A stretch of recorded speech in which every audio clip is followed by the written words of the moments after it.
On the news, the federal government invites organized labor to emergency meeting over looming nationwide strike.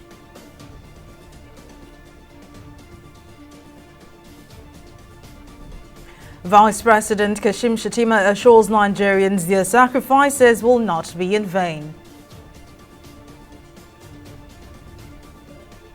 And Tribunal upholds Sheriff's election as Delta State Governor dismisses Omo Agege's petition.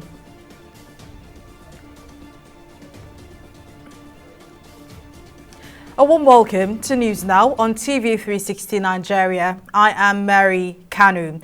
In a move to avert the planned nationwide strike from October the 3rd, the federal government has summoned an emergency meeting with the leaders of the Nigeria Labour Congress (NLC) and the Trade Union Congress (TUC). Both unions received the government's invitation on Friday morning through the Ministry of Labour and Employment. The meeting comes just as the National Economic Council (NEC) urged the organised labour to reconsider its decision to embark on a nationwide strike.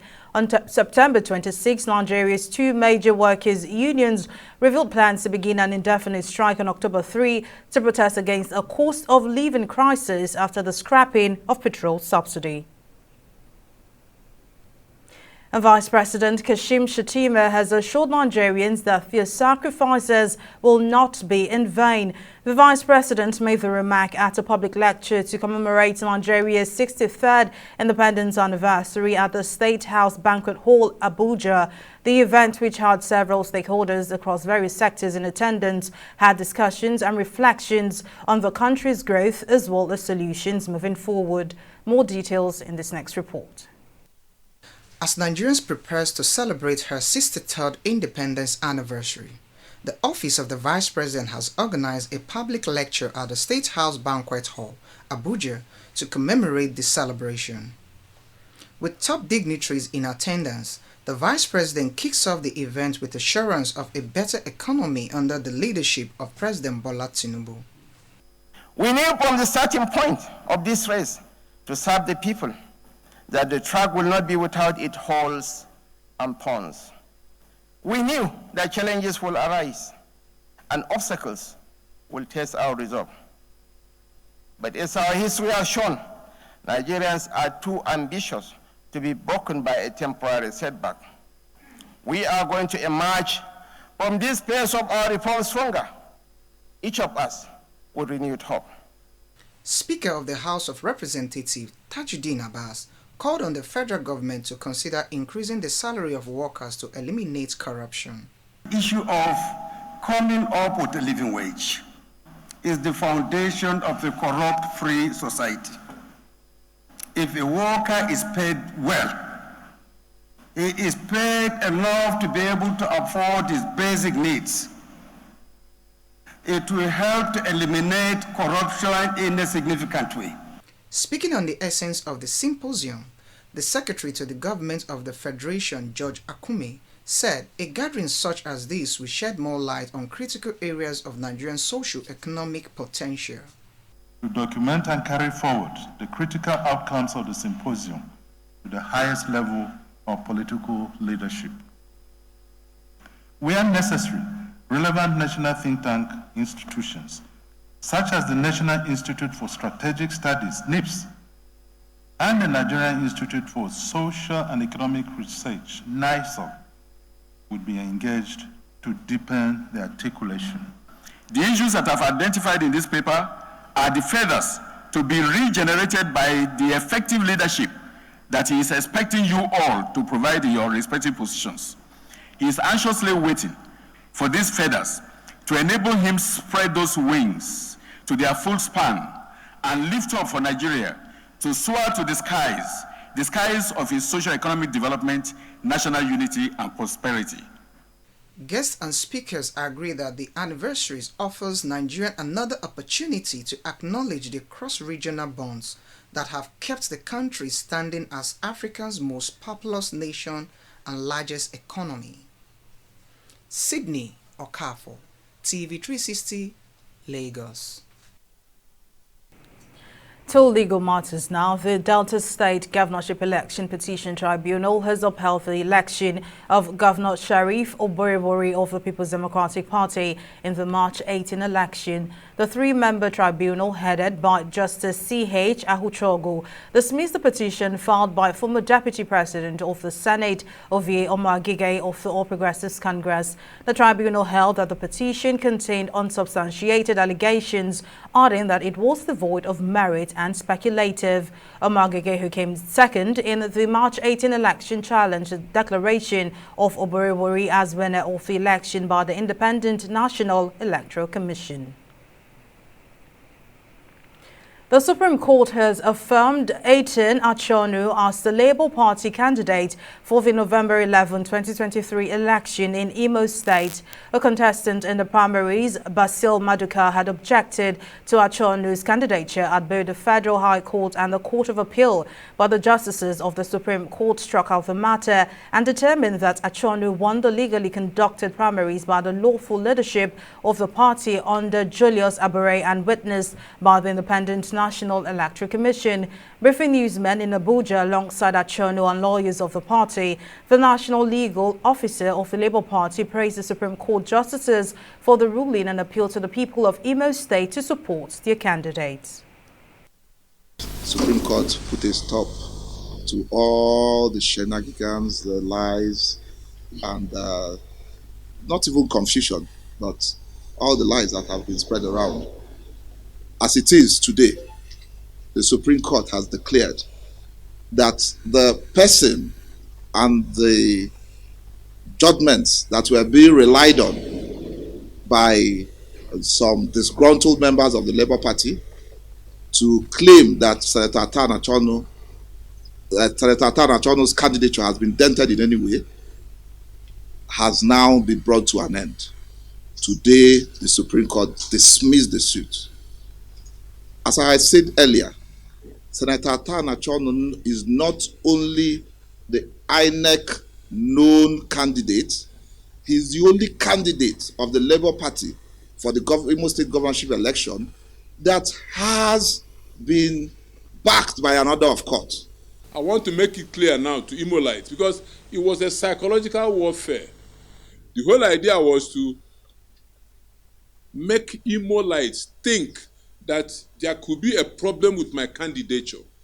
So they will say, oh, if I vote for Senator Achonu, maybe it will be a waste of my vote, be a wasted vote, wasted effort. That was just the psychological warfare that they were waging on Imolites. But thank God, the Supreme Court today laid that to rest. So I'm calling on all Imolites to now come out in their numbers to campaign and champion the cause of taking back Imo for themselves. The coroner's inquest into the death of the late Nigerian singer Ilerioluwa Aloba, popularly known as Mohbad, which started on Friday at the Magistrate Court in Ikorodu, Lagos, has fixed October 13 for witnesses to appear. Mohbad's family was represented by Funmi Falana alongside other lawyers and had closed-door proceedings to discuss the modalities for hearing of evidence. Speaking to journalists after the proceedings, Falana told the legal team that the legal team will bring witnesses to the inquest to ensure that the course of justice is served. For us to get to the course of justice, we need to know the procedures to take, and that is what we just agreed on today. And we have fixed the next date for 13th of October. Our message is for the youth to calm down, to keep calm and allow peace to reign, as we will definitely get to the root of the cause of the death of this young man, and of course the cause of justice will be served. And once again, we want to assure the Nigerian public that justice will not be aborted. The Lagos State government has ordered the immediate closure of Ladipo Market, mushing over alleged environmental infractions, including reckless waste disposal, unhygienic premises, and non-payment of waste bills, among others. The Commissioner for Environment and Water Resources, Tokunbo Wahab, who ordered the closure in the early hours of Friday, said the market would remain closed until the mandatory conditions of redress were met by traders and market stakeholders, adding that it was part of ongoing efforts at instilling compliance in markets around the state. In his reaction, the Managing Director, Lagos Waste Management Authority, said that the closure was expected to allow for a thorough assessment of the environmental impact of the market's activities, serving as a clear signal that LOMA would not hesitate to take decisive actions where and when environmental laws were flouted. And residents of Lagos have come to be somewhat associated with bad roads, especially those who use the industrial estate along Odofin Bypass, which runs from Ijesha Express on the Oshodi-Apapa Expressway to Festec Link Road in Amuwo-Odofin local government area of Lagos State. Stakeholders in the industrial estate say for the past 20 years, the road has been a nightmare for residents and commuters alike. Our correspondent, Sidney Okafor, tells us more in this next report. It's not the kind of road you would expect to see in an industrial estate, where the government makes lots of money from taxes from the companies operating here. But this is what the state of the roads are in the Amuwo-Odofin industrial estate. And they have been like this for a very long time. Residents say on their own, they have deployed several palliative measures as a temporary fix, but all of their efforts have failed. Unfortunately, as you can see, the road is almost impassable as we are talking right now. A lot of vehicles can no longer ply this road. The road has been in this state for a very, very long time. We've been calling on the government to do something on the road. Unfortunately, the government has not been able to respond. Over 10 years, we've been suffering here now. So, and you can see what we're doing, because without this thing, there's no way you can't enter this area. Without what we're doing, these things you see, all these stone lumps you see, there's no way you can enter this area. Further compounding the situation is whether the roads are state or federal roads. It is a state road, and but government has a stake here. There are so many times we have gone to them requesting for a consortium, requesting for a collaboration between the state government and ourselves. They have been neither here nor there. They just keep telling us they will get back to us. We have done all we should do to bring the attention to this, the deplorable nature of this route. And it is not that as if they don't know. I remember in 2015, they told us to go and do a survey, which we did. On our own, we footed the bill, did desiccated the gutters, and we discovered that the problem was that actually the channel where these waters are supposed to empty is not emptying on the channel. Rather, there are blockages. They promised they will come and do something about the blockages so that thereafter they will do the road. Up to date, no response. Residents say the poor state of the roads has made it possible for mechanics to indiscriminately set up roadside workshop, further littering the whole environment.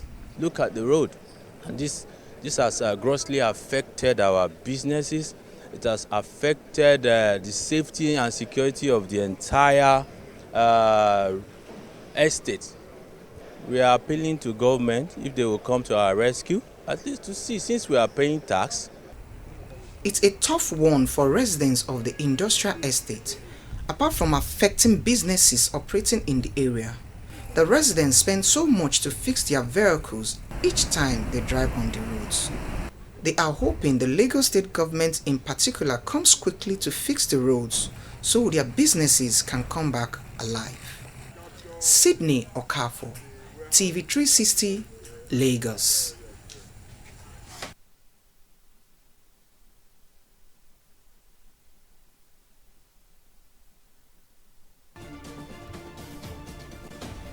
We'll take a break here, but still to come, Gabon charges ousted president's wife with money laundering. Details of this and more when we return. Stay with us.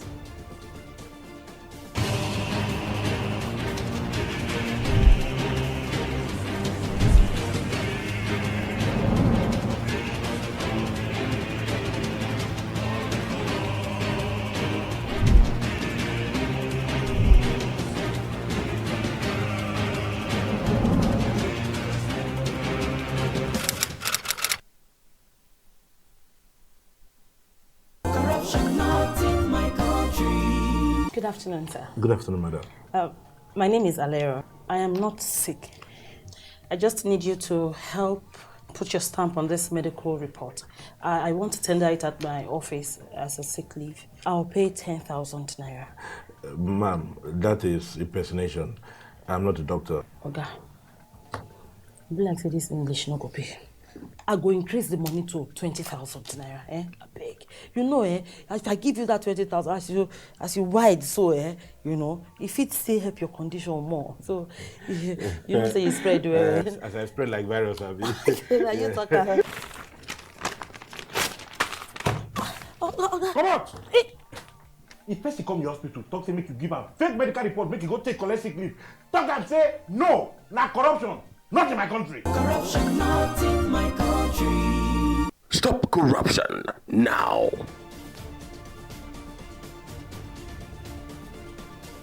Thank you for staying. Here's a recap of our top stories. In a move to avert the planned nationwide strike from October 3rd, the federal government has summoned an emergency meeting with the leaders of the Nigeria Labour Congress (NLC) and the Trade Union Congress (TUC).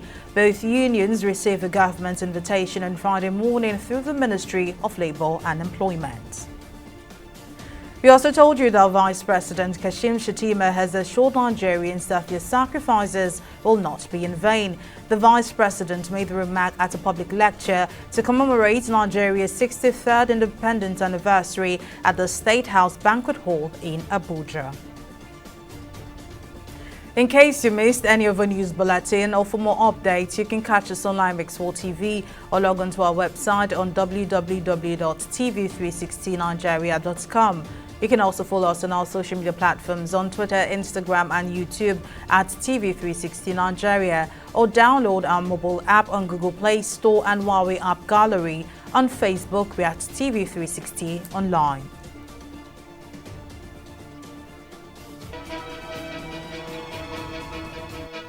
Opinions are free, facts are sacred, but truth is universal. How, in practical terms, can we, for instance, de-escalate the tension? President must see himself as the President of the Federal Republic. We know where the enemy is. 3 places. The Lake Chad Basin, the border area between Nigeria and Cameroon, and then the Sambisa Forest. On Digi 360, we give you a complete dose of everything. Opinion, facts, and undiluted truth. I hardly believe what politicians say in this part of the world. A new Nigeria is possible, a future is possible. We delve into the issues, dissect it so that you can understand it, use it to take action. I don't think there's any need for any governor to look for grant for ranching. Digi 360, dissecting the issues.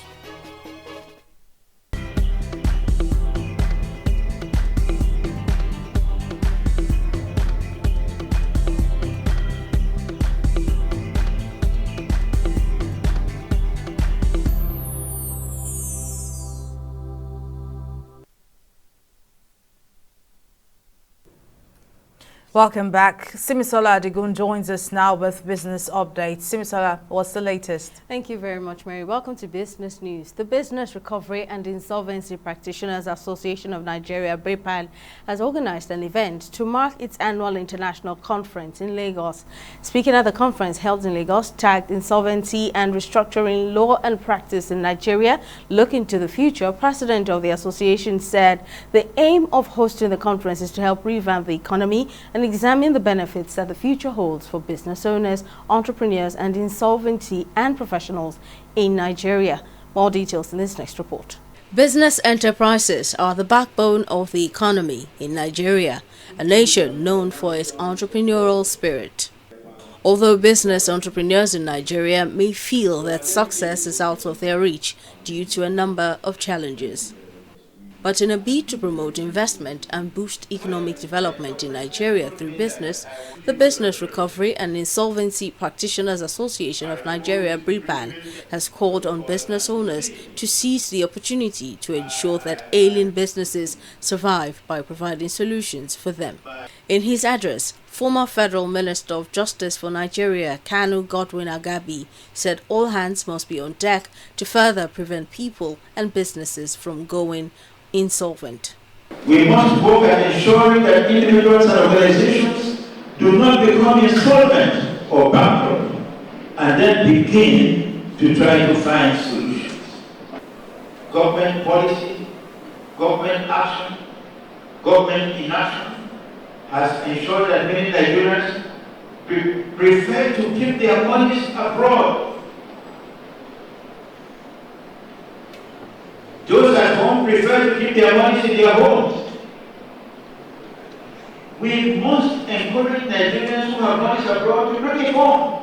On his part, President of BRIPAN, Richard Akintunde, said businesses can only thrive in an environment that is conducive, adding that government policies must be consistent. Government must streamline its policies, let people have certainty in respect of conducting business. Then when we are talking about the exchange rate, no country releases its exchange rate to market forces. There must be some kind of managed foreign exchange regime to ensure that there's some certainty with respect to the foreign exchange rate, because an unpredictable foreign exchange rate is likely to lead to a situation where there will be continuous increase in cost of prices and things like that. Other stakeholders at the conference say they are optimistic that the new Central Bank of Nigeria Governor Olayemi Cardoso will help provide a better focused economy. CBN is likely going to be more focused on their core responsibility instead of all these CBN intervention here and there, including things that are not core responsibility of CBN, trying to do commercial banks functions. Even his body language, since he has come on, has showed us his focus. Crucial to that focus has to be the financial sector. Crucial to the financial sector is the CBN. So I don't know whether he will or not, but I do hope, and his pedigree tells me that he can, but I do hope that the CBN lives to its word. Since its establishment in 1994, the Business Recovery and Insolvency Practitioners Association of Nigeria, BRIPAN, has been positioned as the voice of professionals involved in business recovery and insolvency, promoting best practices for its members handling financially troubled individuals and businesses. Simisola Antikun, TV360 News. We'll take a short break here. Stock market report is up next. Stay with us.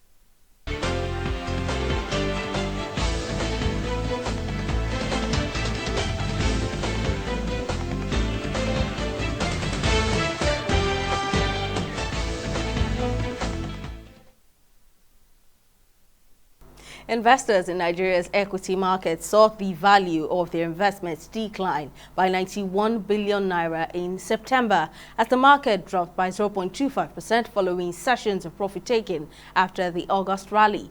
In 9 months to September, the market's positive return stood lower at 29.52%. This negative close in September came despite expectations of investors positioning in value stocks ahead of qualification for their half-year interim dividend. Now, Friday's trading declined by 0.1% with an all-share index of 66,382,000 basis points. On the losing side, Boa Cement came out last with an end-of-day price depreciation of 10%, followed by Triple G and Co. PLC at 9.96%. Compared with the previous trading day, today's data shows 7% improvement in volume, 33% improvement in turnover, but 7% decline in deals. Now, for our select foreign stocks, save for the UK's FTSE and US Dow Jones, Japan's Nikkei recorded bullish trade on Friday, recording 0.58% and 0.047% respectively. That's all on the business and stock market report. Back to you, Mary. Well, many thanks, Simisala, for the update. On the global scene now, the wife of Gabon's ousted President Ali Bongo Ondimba has been charged with money laundering and other offences a month after a coup toppled her husband. The public prosecutor said Sylvia Ondimba was charged by an investigating judge and has been under house arrest in the capital, Libreville, since the coup in the oil-rich nation on August 30th. Her lawyers also say she's been kept incommunicado outside any legal framework.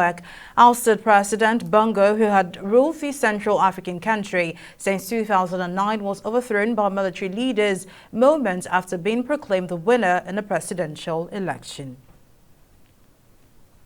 Up next is Entertainment Report.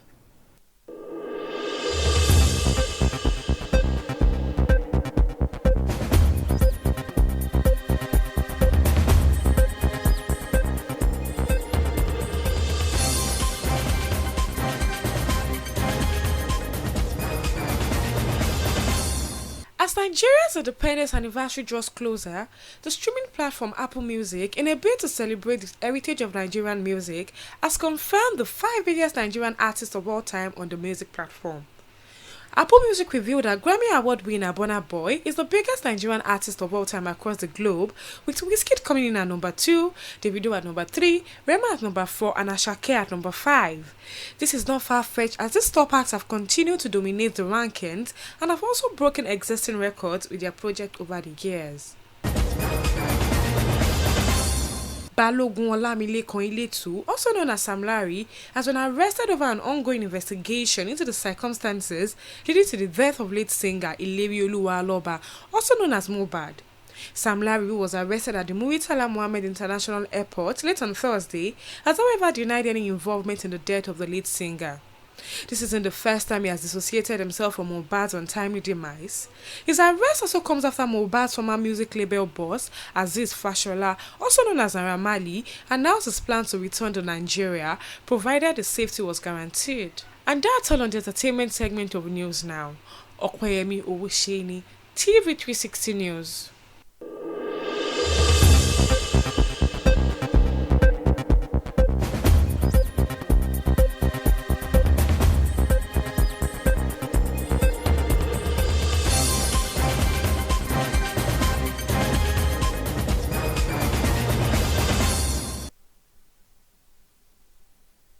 And in sports, Manchester United winger Anthony will return to training and be available for selection as he cooperates with police inquiries into allegations of violence towards women.